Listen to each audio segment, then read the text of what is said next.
Iniciamos aqui mais uma edição do Democracia pela TV Assembleia. Vamos, como sempre, tratar de um tema de interesse da sociedade. Um tema de interesse do ser humano. Vamos abordar aqui mais uma vez. E isto acontece de forma recorrente, porque os abusos, os desrespeitos, a falta de dignidade do tratamento para com a pessoa exige que o tema seja abordado, debatido, analisado e, acima de tudo, enfrentado com coragem. Direitos humanos é a chamada do debate de hoje aqui no Democracia pela TV Assembleia. Trazemos convidados especiais que estarão mantendo esta interlocução com os nossos telespectadores, levando seu conhecimento, sua experiência, sua proposição e, acima de tudo, também a sua indignação com o que acontece aqui em Porto Alegre, nesta aldeia, mas também na aldeia global, o que se passa em todo o mundo, que hoje, graças aos meios de comunicação, a velocidade desta comunicação passa a ser do conhecimento da quase totalidade das populações, mas que recebe também descaso, desconsideração e, o pior, repetição de atos que deveriam estar abolidos há muito tempo, de desrespeito aos direitos humanos. Trazemos para o Democracia, neste primeiro momento, aqui na TV Assembleia, o Dr. Jorge Terra, diretor de Direitos Humanos da Associação dos Procuradores de Justiça do Estado do Rio Grande do Sul. A socióloga e advogada, doutora Olga Helena Silva Medeiros, vice-presidente da Comissão do Idoso da OAB, seccional do Rio Grande do Sul, e também professora de pós-graduação na PUC de Sociologia. No segundo momento, teremos a presença do Dr. Marcos Rolim. Para a primeira manifestação sobre a pauta de hoje do nosso Democracia, nós convidamos o Dr. Jorge Terra. Tudo bem? Tudo bem, obrigado. É um prazer estar aqui com a senhora e com o senhor e logo mais com o Marcos Rolim. A Associação dos Procuradores do Estado do Rio Grande do Sul tem pautado a sua atuação quase como um bordão, né? Um bordão que foi criado por um ex-presidente. Né? O que interessa à sociedade, interessa à Apergs. Né? Inclusive agora começamos uma campanha para mostrar para as pessoas, tem nos ônibus já inclusive, qual é a nossa função social. Né? Qual é a função social de um procurador, como ele pode colaborar com a sociedade no dia a dia. Né?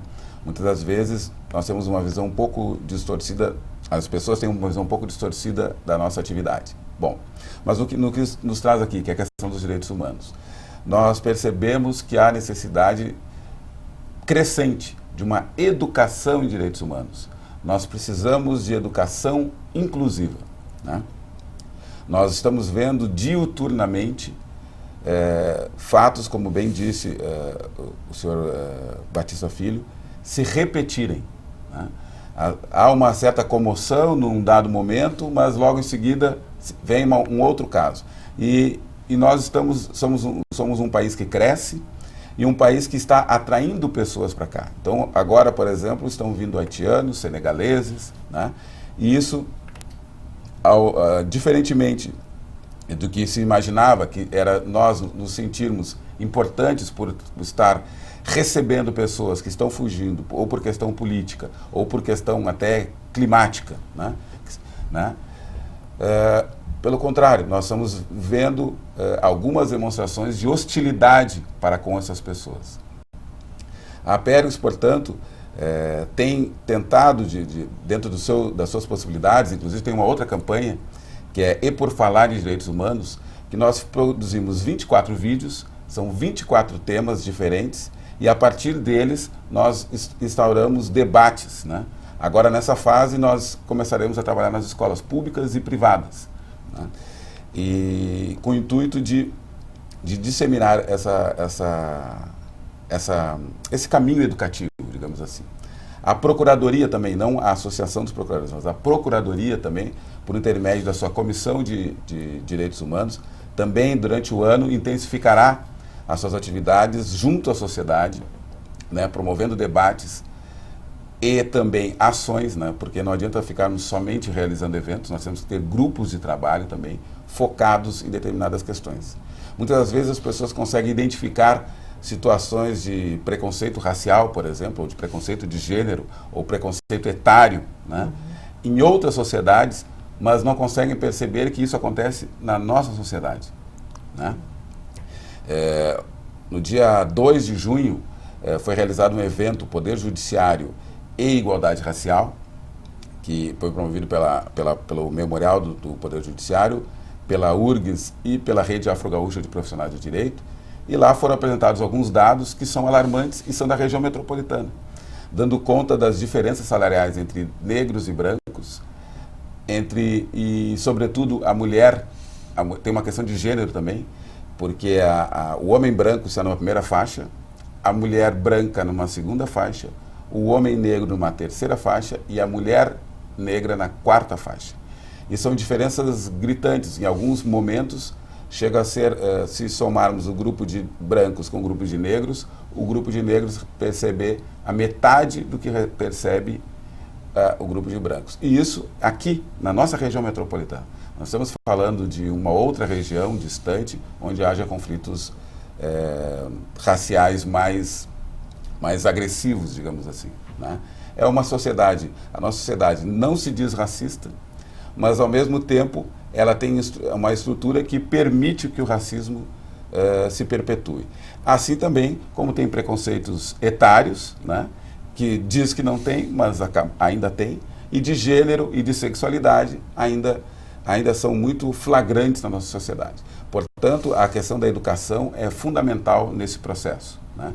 Além de uma questão de uma militância forte, organizada e determinada e desvinculada dos ritmos e interesses político-partidários, isso também é importante que se diga, essa questão da educação... Uma preservação de autonomia. Uma autonomia, exatamente. E porque muitas das vezes nós vemos que as pautas dos movimentos sociais ficam muito atreladas aos partidos. Se o meu partido está no poder, eu reclamo; se o meu partido não está no poder, eu não reclamo, né? E isso, na verdade, é um desserviço que se presta. Mas há muita gente que pensa diferentemente dentro dos movimentos sociais e que quer, em todos os momentos, realizar a advocacy. E a PERG se soma a esse movimento, não político-partidário, mas sim um movimento social que quer transformações que o Brasil precisa ter. Professora Olga Helena Silva Medeiros, tudo bem? Tudo bom. Prazer em revê-lo. Da mesma forma, e a posição da OAB neste tema. Todos nós sabemos do quanto a OAB se integra aos movimentos sociais. Exato. O senso de responsabilidade que ultrapassa em muito o seu círculo interno, que já é importante e fundamental. No primeiro momento, eu quero agradecer o convite em nome do presidente da seccional, Dr. Marcelo Bertolucci, em nome do presidente da Comissão do Idoso, Dr. Cristiano Martins, e em meu nome, que é uma grande oportunidade para manifestar exatamente a preocupação da OAB no sentido de participar, efetivar direitos, né, e fiscalizar também aquilo que não está sendo feito ou que porventura esteja sendo feito de forma deficiente. Nós criamos a Comissão Especial do Idoso em 2013, realizamos 2 eventos bastante significativos no ano de 2013. Um foi um debate sobre a questão da saúde do idoso com uma professora do Rio de Janeiro, junto com a Uni-La Salle, e onde congregamos todas as entidades que participam da saúde do idoso, inclusive o Sindicato dos Hospitais, e fizemos um amplo debate sobre o questionamento da realidade da saúde do idoso na nossa região, na região de Porto Alegre, na região metropolitana, e no Rio Grande do Sul.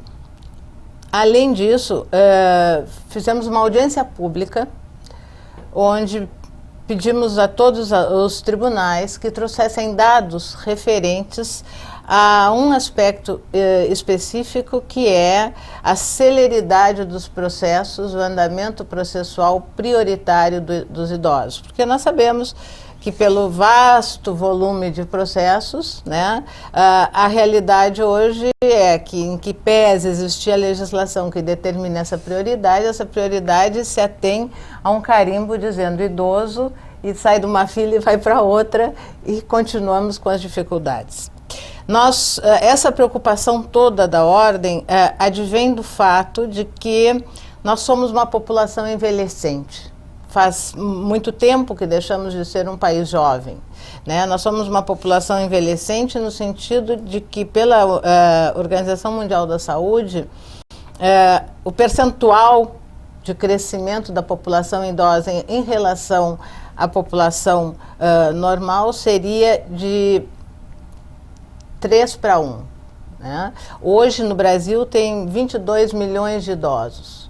A previsão pela Organização Mundial da Saúde é que essa população cresça até 2025 17%.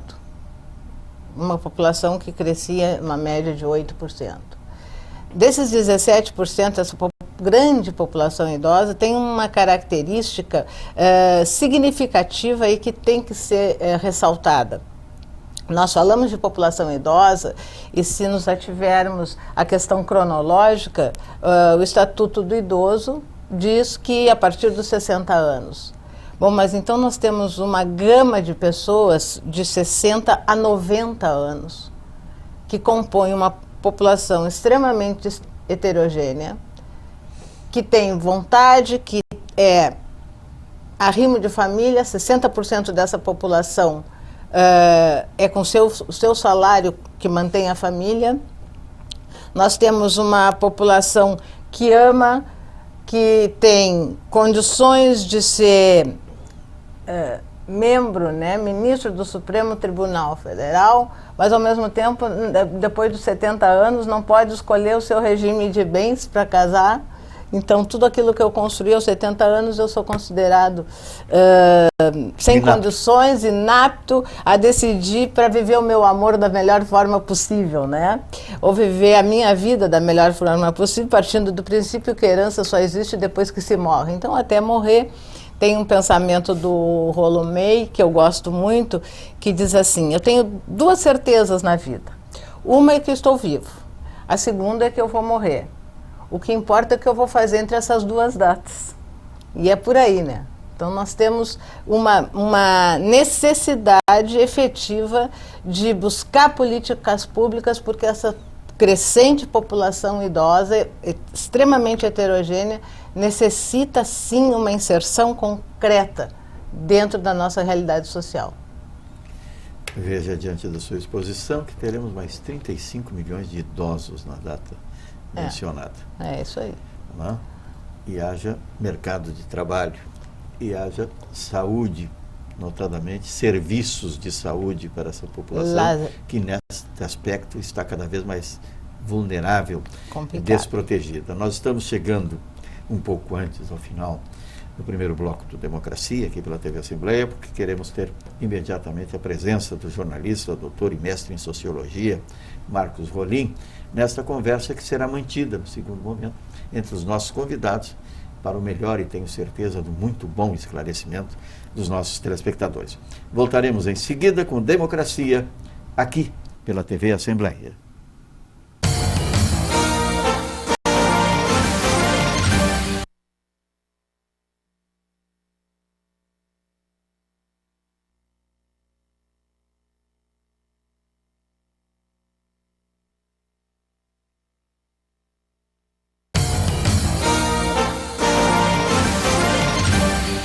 Voltamos com Democracia aqui pela TV Assembleia, falando sobre esse direito fundamental. Falando sobre direitos humanos, no plural. A conversa que mantém os nossos convidados com os telespectadores. Temos agora a primeira manifestação, teremos em seguida, do professor, do jornalista e doutor Marcos Rolim, doutor e mestre em Sociologia pela Universidade Federal do Rio Grande do Sul e professor da Faculdade IPA, velho e bom Instituto Porto Alegre. Marcos Rolim, tudo bem? Tudo bem, tudo bem. Uma satisfação conversar com vocês, participar do programa com a doutora Olga, doutor Jorge, e debatendo um tema que é tão importante para o Brasil, né? Nós vivemos, na verdade, Batista, uma realidade histórica no nosso país, que é muito avessa à ideia dos direitos humanos, né? O Brasil é um país que não passou por uma revolução iluminista, que não passou por um processo de ilustração, né? Nós somos ainda muito marcados por uma vertente anti-humanista na formação histórico-social brasileira, que está presente, por exemplo, nessa herança tão brutal, tão covarde, né, que vem da escravidão. O Brasil, depois de mais de 3 séculos de escravidão, continua ainda enfrentando um tema muito sério. O Dr. Jorge mencionava no primeiro bloco o tema do racismo, e persistente na cultura brasileira, né, de uma forma dissimulada, mas não por isso menos impiedosa e menos cruel. Se vê, por exemplo, hoje os dados que são divulgados recentemente a respeito do genocídio da população negra no Brasil. Os jovens negros têm sido vítimas preferenciais da violência no Brasil. Eles estão muito mais expostos a risco, né, de serem mortos em conflitos, inclusive mortos pela própria polícia, do que jovens brancos. Então, uma situação como um todo, do ponto de vista histórico, muito difícil para a luta dos direitos humanos. Pior do que isso, eu acho, é o fato de que, de alguns anos para cá, eu acho que é uma coisa de 2 décadas, talvez um pouco mais, se produziu no Brasil também um discurso contra os direitos humanos. Né? Discurso, aliás, que está presente muito na mídia, né? Não em toda a mídia, evidentemente, mas há sempre alguns formadores de opinião, alguns comunicadores em rádio, na televisão, mais no rádio, no Brasil inteiro, em cada lugar, há sempre alguém fazendo um discurso contra os direitos humanos. Né? Dizendo, por exemplo, que os direitos humanos são aqueles que defendem os bandidos, dizendo que os direitos humanos não se preocupam com as vítimas. O que é uma tremenda injustiça, uma tremenda inverdade. Quer dizer, todos nós que trabalhamos pelos direitos humanos, trabalhamos o tempo inteiro com pessoas que são vítimas, que foram desrespeitados de alguma forma nos seus direitos fundamentais, que não foram considerados como pessoas, que foram tratados com desrespeito, né? A diferença é que nós que trabalhamos com direitos humanos não selecionamos as vítimas do nosso agrado. Nós não dizemos, não, essa pessoa aqui merece atenção, essa outra não merece. Não. Todas as pessoas que são violadas dos seus direitos merecem atenção, merecem consideração, merecem respeito, né? Independentemente de quem sejam essas pessoas, independentemente do que tenham feito essas pessoas ou do que sejam acusadas. Mas nós criamos no Brasil um pouco essa tradição, essa ideia de que algumas pessoas não mereceriam esse respeito, não mereceriam as garantias fundamentais, né? E há quem se julgue capaz de decidir quem são aqueles que merecem, né? Então esse merece, esse não merece, né? Esse pode ser tratado com respeito, esse não deve ser tratado com respeito. Nós achamos que não. Nós achamos que todas as pessoas merecem um tratamento de respeito, inclusive aquelas que eventualmente são acusadas da prática de delitos, devem responder pelos seus crimes nos marcos da lei, né? E a lei prevê a pena de prisão, a pena de exclusão, enfim, do convívio social daqueles que praticaram delitos mais graves. Mas essa é a penalidade. Eles não são condenados a serem estuprados, a serem violentados, a serem desrespeitados, a serem espancados, torturados, enfim. Então, uma série de dificuldades para entender isso. Quer dizer, parece incrível, né? Mas nós estamos no século XXI, ainda lutando no Brasil para explicar às pessoas que a ideia dos direitos humanos é uma ideia civilizatória, né? Que essa mensagem é uma mensagem de respeito, de consideração, de direitos para todas as pessoas, independentemente de quem estejamos falando, se são homens, mulheres, homossexuais, heterossexuais, negros, brancos, índios, né? Se são idosos, crianças, loucos, sãos, presos, soltos, né? Não importa. Se estamos diante de um ser humano, nós devemos a esse ser humano a obrigação de reconhecer nele a humanidade pela qual nós nos definimos. E essa parece ser ainda uma questão absolutamente subversiva na realidade política e cultural brasileira. Segue sendo bastante difícil das pessoas compreenderem. Eu sou, de qualquer forma, muito otimista. Eu acho que quando nós temos pessoas como as que estão aqui hoje, quando nós temos instituições cada vez mais preocupadas com a inclusão, com a luta pelos direitos, né, nós temos também esperança. Eu acho que o Brasil está num caminho que vai superar, seguramente, todas essas dificuldades. Esperamos nós que num prazo mais curto possível. Essa situação começa claramente no desrespeito às diferenças, com uma contribuição muito grande da deturpação do exercício dos poderes. Eu acho que por aí deve começar a conversa entre os nossos convidados para o esclarecimento desta população tão interessada. Ficamos muito felizes em constatar a cada dia a audiência desse programa, porque ele é reconhecido como prestador de serviço, uma forma de levar informação, e informação que podem ser divergentes, porque isso é o princípio da democracia, ao telespectador, para que ele seja o sujeito real da sua avaliação.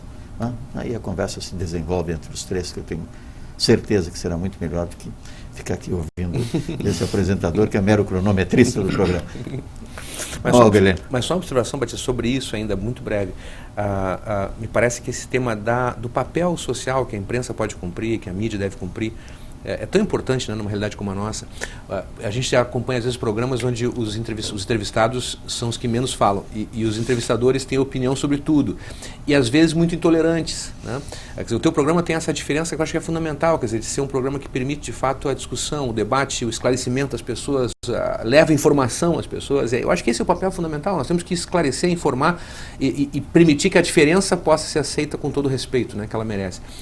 O nível de intolerância no Brasil chegou a um patamar assim muito impressionante nas chamadas redes sociais, que estão virando redes antissociais, né? Porque as pessoas vão para as redes para se xingar e para se ameaçar, etc. A gente nota como há uma falta de preparo e uma falta de cultura democrática no Brasil nesse tipo de atuação, né? De xingamentos, de ameaças, de coisas muito graves que cada um que entra na internet percebe, né? Como isso acontece com muita flora, com muita naturalidade.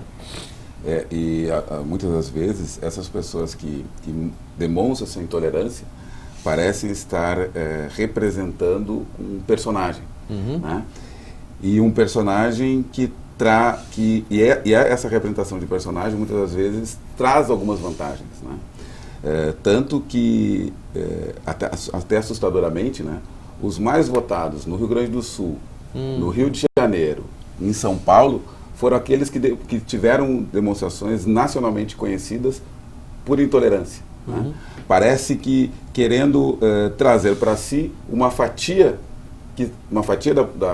da sociedade que está insatisfeita com os avanços no campo dos direitos humanos, né? E nessa questão da mortalidade jovem negra, né, quando se conclui o mapa da violência, se apresenta ali o que o estudo revela como as causas, né? E uma das causas que ele apresenta é a questão da privatização da segurança, né? Portanto, ele dizendo o seguinte, que a segurança pública é deficiente, né? Mas algumas pessoas ainda conseguem tê-la, outras não conseguem tê-la. E essas pessoas, e normalmente são nos bairros mais abastados, onde não há uma população negra considerável, e além disso, elas conseguem ainda ter segurança privada nesses lugares. Então, alguns lugares têm uma segurança dúplice e outros nenhuma, né? Outra questão também é que também a segurança virou uma questão político-partidária. Então, é necessário revelar quem matou o fulano, porque o fulano é conhecido. É necessário distribuir as viaturas, o pessoal da segurança em determinados lugares, porque naqueles lugares a criminalidade, se houver algum ato criminoso, vai ter uma repercussão maior diante desses formadores de opinião pública, né? Então nós vemos muitas das vezes, quando acontece, até no rádio é muito comum, quando se houve uma morte na Restinga, e no final muitas vezes dizem, e a polícia desconfia de acerto de contas, né? Quando é uma pessoa conhecida, aquela notícia fica durante 1 mês, 2 meses, até se descobrir quem foi. Não, agora a polícia já... Ou seja, gera uma preocupação diferente de quando o crime acontece em outro lugar, né? Então, nós acreditamos a isso, a um verdadeiro desconhecimento com relação aos direitos humanos, um desconhecimento da importância dos direitos humanos. Aliás, até quando se está falando, né? Quando as pessoas começam a falar de saúde, de desenvolvimento, as pessoas dizem, mas você não está falando de direitos humanos, né? Não conseguem identificar que é um direito humano da pessoa, um direito ao desenvolvimento, né? A saúde, a educação. Não conseguem perceber isso. Então, e quem poderia, né, ajudar, auxiliar nisso, que seriam os órgãos de imprensa, muitas das vezes eles estão preocupados em comprovar uma causa, né, ou comprovar um posicionamento, manter um posicionamento, né? E esse posicionamento muitas vezes é um posicionamento reacionário, né? Então, em lugar de mostrar, olha, acontece isso, mas também acontece aquilo, eles ficam focando, dão mais espaço para algumas temáticas que reforçam estereótipos, né? Os estereótipos não são inerentemente ruins. Nós trabalhamos com estereótipos, né? Porque são muitas vezes decorrem das nossas experiências. Os problemas é que são estereótipos muitas vezes construídos de maneira distorcida, também por essas informações que recebemos, e também muitas vezes estereótipos calcados num afastamento, né? Nós não convivemos com pessoas, mas temos estereótipos, nós temos imagens ou conceitos ou preconceitos, né, com relação ao homossexual, com relação ao idoso, né? Então, se a pessoa é idosa, eu digo, mas ela já está acabando está diminuindo a sua capacidade de trabalho, quando na verdade ela pode estar chegando no auge da sua capacidade, né? Então, nós conseguimos identificar isso em algumas pessoas, né? Em atores, por exemplo, nós conseguimos identificar essa capacidade de mostrar com gestos, nem tanto com falas, né?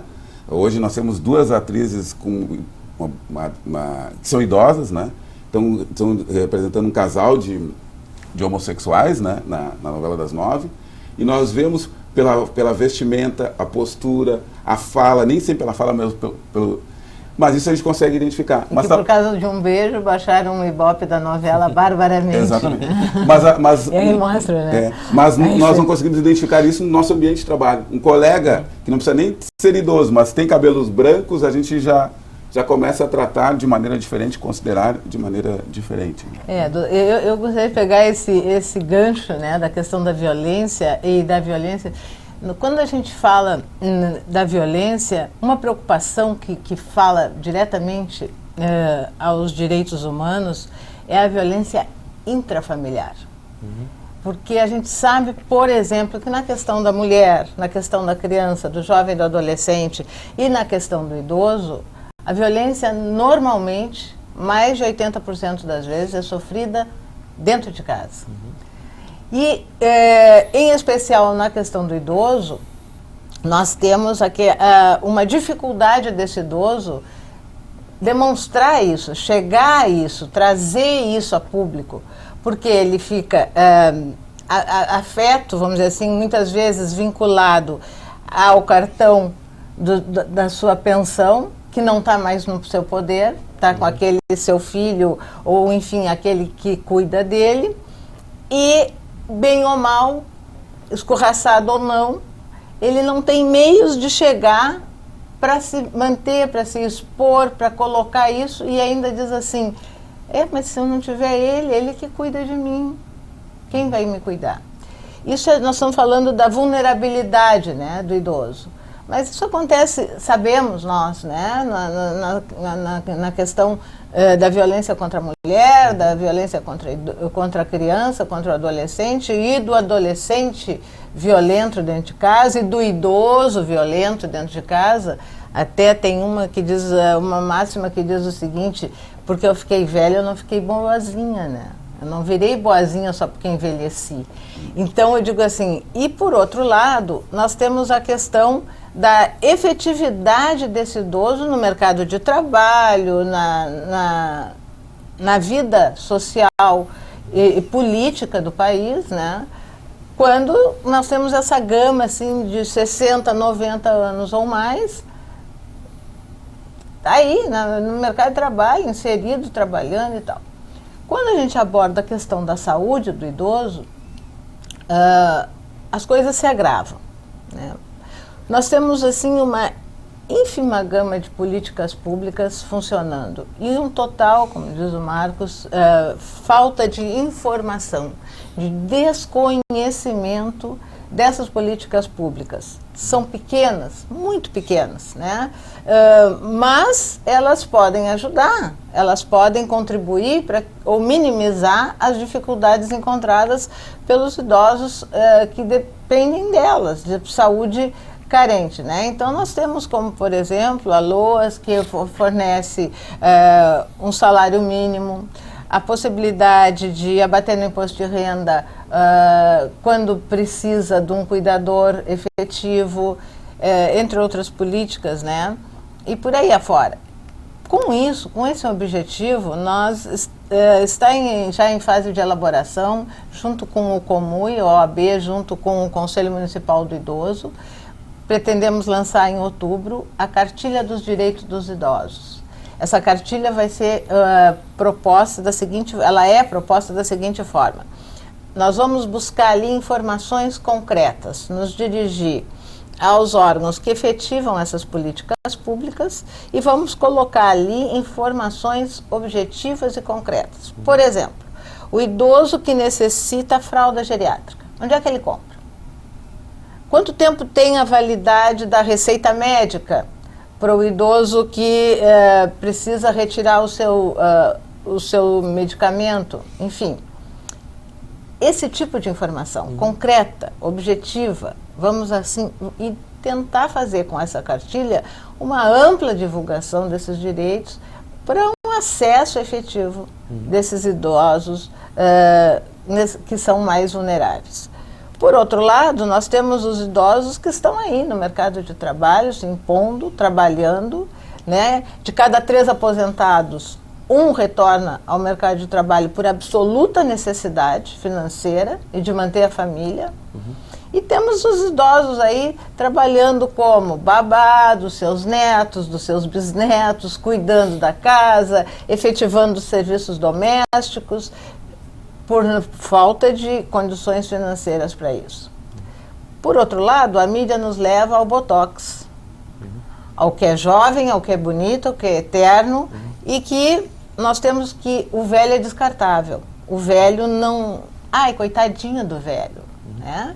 E nós temos que vencer esse preconceito. Nós temos que mostrar que o que é bom é saber viver, é respeitar as individualidades. É muito bom os meus sobrinhos netos pararem com a minha mãe, que tem 89 anos, e ouvirem dela, da Bisa e da Bibi, as histórias da família. Isso faz um elo familiar e cultural fantástico. E é incrível como essas coisas na nossa cultura são pouco valorizadas. Exatamente. Né? Eu acho que se criou uma... O Brasil, acho que não é uma exceção, no Ocidente é muito comum isso, mas se criou uma espécie de valorização, por exemplo, da juventude, da beleza estética, né, como um valor fundamental. É evidente que essas coisas são importantes, mas não tem talvez a importância que se dá, né? E ao mesmo tempo eu acho que isso só é possível na medida que se despreza a inteligência, a sabedoria. Porque não é que o idoso, por definição, seja sábio, mas nenhum jovem é sábio. Porque para alcançar a sabedoria é preciso experiência, né? Então quando a gente começa a ver outras tradições culturais, pega o Oriente, por exemplo, quer dizer, o respeito que os idosos têm no Oriente, por conta dessa ideia de que eles são depositários de uma experiência, são depositários de narrativas que são fundamentais para a educação, para a experiência social. No Brasil a gente não encontra isso, é como se o idoso fosse descartável, desprezível, né? E tudo volta-se para a beleza estética, para a plástica, para a academia, para... Ou imprescindível, né? Como provedor. Ou só assim, isso, nesse sentido. Só nesse sentido. Só nesse sentido. Mas não com essa valorização daquilo que ele traz como experiência, como cultura, como conhecimento, né? E acho isso tão triste, assim, sei lá. É como se fosse um eterno recomeçar, né? O que se viveu até agora deixa de ter valor. Né? Essas coisas assim, ó, se a gente vai analisar historicamente, né, nós vamos dizer que na antiguidade eles eram o centro, né, dos antepassados, eram o núcleo da família, do estado, da localização do ambiente e tal, do próprio espaço, né. Com a Revolução Industrial é que começa o descarte. E aí nós vamos ver que no mundo de hoje, com a evolução dos meios de comunicação, a efetividade do descarte, né, como dizia o Bauman, né, a sociedade líquida, os amores líquidos, a vida líquida, aquilo que passa rápido, que não tem paciência para esperar, para mudar e tal, ou o idoso, ele se adapta a esse ritmo, ou ele realmente vai ser ignorado. Então, nessa sociedade líquida, nessa sociedade que nos propicia uma rapidez, quase que um imediatismo enlouquecido, para mim falta uma coisa fundamental, que é respeito. Respeito às diferenças. o respeito é fundamental. Respeito às diferenças, a saber valorizar aquilo que cada um, como ser humano, te traz de bom. E curtir isso, né? E aí nós entramos nas discriminações, não só do idoso, né? Nós entramos em qualquer tipo de discriminação. Então eu comparo que o idoso hoje no Brasil está como aqueles exilados que estão vivendo em guetos, né? Que deixaram do seu país por um motivo político, ou por um motivo de perseguição, ou por um motivo de guerra, e fizeram aquelas grandes ondas de imigração e chegam num outro país para abraçá-los e quase nada lhes é dado, né? E eles ficam quase sem identidade e sem poder de fazer nada. Então nós estamos agora convivendo com isso, como tu disseste, né, Jorge, no início, e oxalá o Brasil saiba aproveitar, né, conviver com essa nova cultura, com essas novas pessoas que chegam para trazer uma gama de experiências novas para o nosso país. Né? Sobre isso, até eu queria, talvez o Dr. Jorge pudesse falar um pouco sobre esse tema. Eu tenho acompanhado com muita apreensão, assim, inclusive nas reações na imprensa de alguns leitores, enfim, sobre o tema, por exemplo, dos haitianos, né? Então, Porto Alegre é uma cidade que está recebendo haitianos e são pessoas que vêm de uma situação deplorável de miséria, de abandono, de desespero mesmo, e vieram ao Brasil em busca de uma saída, entrando pelo Acre em situação também bastante difícil, né? Há uma distribuição para várias capitais brasileiras de contingentes dessas famílias haitianas, e Porto Alegre tem recebido alguns. A minha filha trabalha como voluntária num programa de acolhimento dos haitianos e tem me relatado coisas assim muito impressionantes, de desrespeito, de falta de compreensão, inclusive, sobre a realidade humana dessas pessoas, né? E eu fico impressionado quando eu vejo, por exemplo, num jornal de Porto Alegre, um leitor do jornal escreveu uma carta, e o jornal publicar, o que me parece grave também, claramente racista, né? Com a ideia de que, bom, essas pessoas são desqualificadas, as pessoas não têm formação, elas vão entrar no crime, né? O que é, de novo, um preconceito absoluto. Entre os haitianos que estão aqui, por exemplo, há pessoas com formação de nível superior, a especialidades... Falam 3 idiomas. Tecnologia. E vêm aprender o português, o quarto idioma. Então é uma riqueza que Porto Alegre está ganhando no sentido de diversidade cultural, étnica, de experiência, né? E pessoas que precisam muito da solidariedade, da ajuda, né? Não, mas o problema são os brasileiros que precisam de ajuda, como se o ser humano fosse diferente, dependendo da sua nacionalidade, ou se é haitiano ou se é brasileiro, vai merecer mais ou menos apoio. Um país que é feito com imigração, o Brasil fortemente marcado pela imigração de todo mundo, de negros que vieram da África, escravizados aqui, de europeus que vieram para cá. Nós somos formados pela imigração e agora não aceitamos, né, imigrantes, ou temos discriminação com relação a eles. E é evidente que se fossem holandeses, se fossem alemães, se fossem loiros de olhos azuis, a reação seria completamente diferente. Então aqui também não sei se o senhor concorda, mas um tema importante, eu acho. Sem dúvida. Aliás, tivemos isso que o senhor está colocando agora, nós tivemos um exemplo prático, né? Qual foi a recepção que os australianos tiveram e os holandeses também tiveram aqui, mas mais os australianos, né, tiveram na Copa. Na Copa, né? Foi uma coisa, até algumas pessoas que participaram de festas me diziam que na verdade, quase um interesse, um apelo, né? Apelo até que as mulheres se interessaram demais, não demais, mas muito, por essa, até pelo físico deles, são altos, são fortes, são bonitos, são loiros, né? E então, a gente vê ainda essa seletividade, né? Esse me interessa porque ele está me ligando a um país desenvolvido e tal. Esse não me interessa porque ele me lembra... E me lembra pobreza, me lembra guerra, me lembra tristeza, doença, né? Nós, como país, não podemos fazer isso, né? É bom que tem pessoas como a sua filha e instituições também que estão se mobilizando para receber essas pessoas, né? Para adaptá-las o mais rapidamente à nossa sociedade, não modificá-las, não, adaptá-las, né, à nossa sociedade, né? Eu até brincava na minha casa, porque eu já tentei falar francês, né, até pelos esforços da minha irmã, e me deparei no supermercado com 3 senegaleses, né, que falavam português fluente, praticamente, um deles praticamente sem sotaque, e eu dizendo, olha, eu já tentei em 2 momentos da minha vida tentar falar francês, não consegui, e eles no aperto, na dificuldade, em 5 meses já estão falando, um deles está falando sem sotaque, né? São pessoas, eu gosto de dizer que nós não sabemos onde estão os talentos, né? O talento pode estar numa escola privada ou pode estar numa escola pública de um bairro de periferia. Nós não sabemos onde está o talento. Claro. Nós não sabemos se essas mesmas pessoas que hoje nós estamos tratando mal, daqui a 2 gerações, os filhos dessas pessoas vão estar trazendo avanços para a nossa sociedade, né? Então, calma, na verdade, calma, né? Primeiro, é um repensar, né? É um repensar. E quem trata nos direitos humanos fica sempre repensando, né? E é isso que eu vejo que muitas vezes falta para a sociedade e mais ainda para a imprensa, né? Ela cria consolida, cristaliza algumas posições e não consegue flexibilizar. Ela até traz alguns momentos, alguma notícia, um catador de papel que virou médico, um catador de papel que agora é doutor em direito, teve uma notícia agora, né?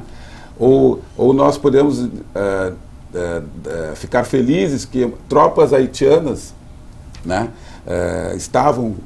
tropas brasileiras no Haiti, né, solidarizados com a situação lá. Né? Depois, solidarizados com a questão da senhora que veio a falecer, Zilda Arnes, né? Ela está trabalhando lá. Bom, mas quando nós... Bom, tudo bem, o Brasil está avançando e até tem questões de geopolítica também envolvidas nisso, mas as pessoas, o brasileiro em geral, ficava feliz com aquilo. Mas está bem, então agora alguns desses haitianos vão para o teu território. Não, mas para aí. Aí não serve. Aí não serve. Eu ajudo aí. Eu ajudo lá, mas eles aqui eu não quero. Aliás, até no mesmo, dentro do Brasil, esses choques culturais aconteceram, né? Eu sei de notícias de Rio Grande, por exemplo, né? Em razão do polo naval, vieram pessoas de outras localidades, sobretudo do Nordeste, e começou a haver choque cultural entre brasileiros. Então, isso é inevitável, é inerente. Agora, a questão não é choque, é de perceber a diferença, saber trabalhar com a diferença, né? E não abominar a diferença. Especialmente, eu acho, Dr. Jorge, a história de superar o estereótipo, né? Essa história da imagem, da história única. Tem uma autora, uma romancista, aliás, ela é genial, chama Chimamanda, Chimamanda Adichie Ngozi. Ela é uma escritora nigeriana, uma negra. Uma das redações, assim, dos textos mais brilhantes que eu já vi, ela tem, eu acho que 3 ou 4 romances já traduzidos aqui para o português. Ela é muito interessante. E há um vídeo dela disponível na internet que chama Os Perigos de uma História Única. Onde ela relata o seguinte, um pouco da história dela. Ela, com 19 anos, saiu da Nigéria e foi estudar nos Estados Unidos. Chegou nos Estados Unidos, ela, na colega de quarto dela, diz assim: mas onde é que tu aprendeste a falar esse inglês tão bonito, tão perfeito e tal? Ela disse: o inglês é a língua oficial do meu país. Então, as pessoas não sabiam que na Nigéria se fala inglês, né? Aí ela disse: mas me mostra a tua música tribal. Aí ela disse: não, mas eu vou te mostrar o que eu curto de música. E botou uma música lá da Mary Carey, uma cantora pop britânica, enfim. E ela disse: não, mas essa é a música que tu ouve? Eu achei que tu ouviu uma música de tribo, enfim. Então, essa ideia, claro, tu tens um estereótipo sobre a África, por exemplo. A gente pensa na África, no Brasil mesmo, as pessoas falam na África, o cara veio da África. É terra de doença, de AIDS, de miséria, de guerras. Sim, é tudo isso e muito mais. Há muitas outras coisas. Há desenvolvimento, há democracia, a ciência, há coisas importantes acontecendo lá. Há escritoras maravilhosas como ela, por exemplo, a Chimamanda. Então, a gente, quando não lida com a história, quando lida só com uma história única, a tendência é a gente desconhecer as potencialidades, as riquezas que as pessoas têm e reduzi-las àquele estereótipo, né? Então, como se todo mundo fosse caber dentro daquele rótulo, né? Acho que isso é muito... Como o Brasil foi durante muito tempo do samba e do futebol. Brasileiro é samba e futebol. Eu gosto de uma parte além dessas que foram referidas, né? Tem uma parte que ela mesma confessa também que ela... Com relação aos mexicanos. Com relação aos mexicanos. Exatamente. Né? E ela também vive uma história única. E essa questão de nós enxergarmos deficiências, entre aspas, né? e não enxergarmos potencialidades, acontece muito com as pessoas com deficiência. Né? Existem alguns projetos, alguns programas já em desenvolvimento de inclusão de pessoas com deficiência no mercado de trabalho. E as pessoas que convivem com elas têm tido uma experiência enriquecedora. O fato é se elas se permitem ter essa experiência, né? Exato. Né? Porque muitas das vezes elas não querem ter essa experiência. Nós, da associação, por exemplo, uma vez provocamos, queríamos realizar um evento tratando da deficiência, da doença e da deficiência relativa ao mercado de trabalho. Doutor, para complementar sua participação por hoje, para não interromper assim abruptamente, o senhor tem 2 minutos para a manifestação final por hora. Tá bem. Bom, primeiramente eu queria agradecer essa troca rica que tivemos aqui. Dr. Marcos Rolim, eu nunca tive a oportunidade de sentar ao seu lado, né? Mas já o conheço, leio e já vi muitas das suas iniciativas, e então fiquei muito honrado. Igualmente. Com a colega, eu também não tinha tido ainda o prazer de dividir uma conversa tão agradável e tão instrutiva, acredito que não só para mim, mas para todas as pessoas que puderam nos assistir. Então eu agradeço, porque na verdade cada vez que conversamos, né, aprendemos um pouco mais e vemos onde nós podemos nos inserir, onde nós podemos auxiliar de alguma forma. Quando até foi dito que muitas das vezes os idosos mantêm as casas, né? E mesmo assim sofrem violência, né? Isso me recordou a questão de gênero, né? Onde no Pacto de Enfrentamento da Violência está disposto que 69% das mulheres não dependem economicamente dos maridos. Bom, mas se elas não dependem economicamente dos maridos, por que sofrem violência? Né? Porque o marido ainda se considera autorizado, né? E muitas vezes por que ela também, algumas delas se sujeitam àquela situação, né? Isso mostra, por um lado, que a situação não é fácil, né? Que a construção de uma solução não é fácil, porque seria simplesmente criar uma atividade econômica e está resolvido. Não, né? Mas então eu novamente agradeço e espero que mais vezes possamos estar aqui. Muito obrigado, doutor Jorge Terra, diretor de Direitos Humanos da Associação dos Procuradores do Estado do Rio Grande do Sul, pela participação no Democracia. Olga Helena Silva Medeiros. Foi realmente um momento muito agradável de convívio. Espero que ele se repita, que a gente consiga, em diferentes momentos, somar, né? Somar sempre, né? Participando, falando, buscando informações e em conjunto, né, com a sociedade para fomentar cada vez mais esse não querer, né? Assim, nós temos que fomentar o fim do não querer.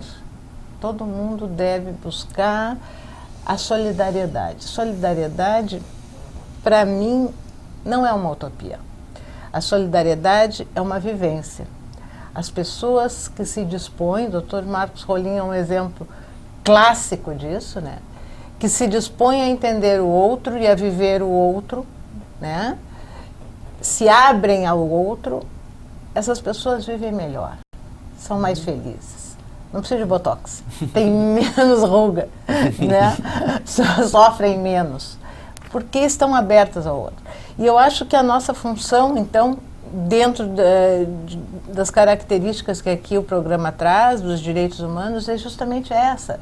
É o convívio, é a troca, é a busca dessa solidariedade familiar, solidariedade com um grande grupo, com aqueles que vêm chegando para somar coisas, aqueles que saem em busca de novos horizontes, né? O fim das fronteiras, uma busca de efetividade, Muito obrigado. Muito obrigado. Olga Helena Silva Medeiros, advogada, socióloga, vice-presidente da Comissão do Idoso da Seccional da OAB do Rio Grande do Sul e professora de pós-graduação na Pontifícia Universidade Católica de Sociologia. Jornalista Marcos Rolim, Mestre, doutor, mas antes de tudo, jornalista. Obrigado, Batista, pelo convite. É uma satisfação também ter participado dessa conversa tão agradável e tão esclarecedora com os demais participantes, doutor Jorge, doutora Olga, que demonstram pela sua trajetória também o quanto as pessoas fazem a diferença, né? Eu acho que o Brasil, claro, precisa de mudanças tão amplas, tão profundas, né, que tem um caráter histórico. Isso às vezes deprime um pouco as pessoas, imaginam, pô, mas é tão difícil fazer essas mudanças, vai demorar tanto tempo. Mas às vezes a gente não se dá conta do quanto a nossa atividade individual mesmo, na nossa instituição onde trabalhamos, no dia a dia do nosso trabalho, do convívio com as pessoas, o quanto ela pode fazer a diferença, né? Nós não podemos talvez mudar o mundo, mas podemos mudar a vida de muitas pessoas, né?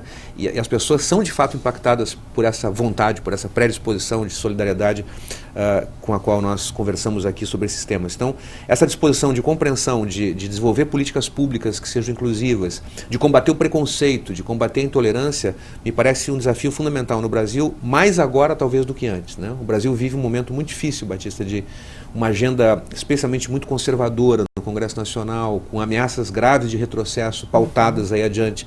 É preciso que haja um momento de muita consciência na população brasileira, de muita maturidade, para que nós possamos não regredir diante de conquistas históricas que já tivemos, pelo contrário, possamos avançar na afirmação de direitos que são fundamentais. Muito obrigado, jornalista, doutor, mestre Marcos Rolim, em Sociologia pela Universidade Federal do Rio Grande do Sul, pela participação no Democracia aqui pela TV Assembleia. Tenho certeza que a impressão do telespectador é de ter recebido uma forma de doação, de convívio fraterno, de generosa distribuição de conhecimento, capaz de contribuir para dias melhores com todos.